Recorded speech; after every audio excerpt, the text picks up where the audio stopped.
Un vent de panique souffle sur le quartier d'Eastleigh à Nairobi. Surnommé le Petit Mogadiscio, il accueille de nombreux réfugiés somaliens ayant fui les violences et la sécheresse dans leur pays. Mardi dernier, le ministre de l'Intérieur kényan leur a donné l'ordre de retourner dans les 2 camps situés près de la frontière. Depuis, plus de 900 d'entre eux ont été arrêtés dans la capitale kenyane.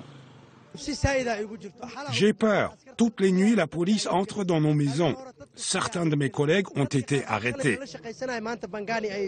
Les raisons de cette chasse aux Somaliens, l'attaque dimanche dernier d'une église à Mombasa qui a fait 6 morts. Bien qu'elle n'ait pas été revendiquée, elle est attribuée au Shebab somalien. Le Kenya est la cible d'attaques terroristes depuis qu'il intervient militairement dans le pays voisin contre les groupes islamistes.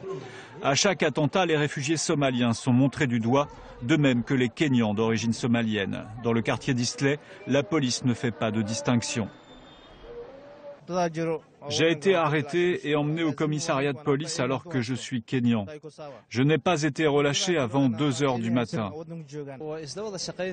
J'ai été arrêté alors que j'ai des papiers kenyans.